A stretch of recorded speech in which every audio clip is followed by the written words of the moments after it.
Gujarat bulletin ન્યૂઝમાં આપનું સ્વાગત છે। બનાસકાંઠાના ડીસાના જૂના ડીસા ખાતે કન્યા કેળવણી મહોત્સવ યોજાયો। બનાસકાંઠા જિલ્લાના ડીસા તાલુકાના જૂના ડીસા ખાતે આવેલ ડીજે મહેતા હાઈસ્કૂલમાં કન્યા કેળવણી મહોત્સવ તેમજ શાળા પ્રવેશોત્સવ 2026 અંતર્ગત ભવ્ય કાર્યક્રમનું આયોજન કરવામાં આવ્યું હતું। કાર્યક્રમ દરમિયાન વિદ્યાર્થીઓને શિક્ષણનું મહત્વ સમજાવવામાં આવ્યું, સાથે જ ટ્રાફિક નિયમો અને સરકારની વિવિધ જનકલ્યાણકારી યોજનાઓ અંગે માહિતગાર કરવામાં આવ્યા હતા।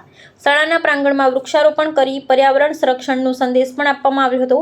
કન્યા કેળવણી મહોત્સવ તેમજ શાળા પ્રવેશોત્સવ 2026 અંતર્ગત યોજાયેલા કાર્યક્રમમાં વિદ્યાર્થીઓને નિયમિત અભ્યાસ કરવા અને વધુમાં વધુ શિક્ષણ સાથે જોડાવા માટે પ્રેરિત કરવામાં આવ્યા હતા। આ પ્રસંગે પ્રમોદભાઈ મહેતા, ડીસા યુવક સંઘના મંત્રી દિનેશચંદ્ર મફતલાલ શેઠ, રોહનભાઈ દિનેશચંદ્ર શેઠ, વિમલભાઈ બાબુલાલ કાંતિ, દિલીપભાઈ બ્રહ્મભટ્ટ, ભરતભાઈ ચૌધરી સહિતના મહાનુભાવો ઉપસ્થિત રહ્યા હતા। ઉપસ્થિત મહાનુભાવોએ વિદ્યાર્થીઓને ઉજ્જવળ ભવિષ્ય માટે શુભેચ્છાઓ પાઠવી શિક્ષણને જીવનની સફળતાનો પાયો ગણાવ્યો હતો। કાર્યક્રમમાં શાળા પરિવાર, વાલીઓ અને મોટી સંખ્યામાં વિદ્યાર્થીઓ ઉપસ્થિત રહ્યા હતા।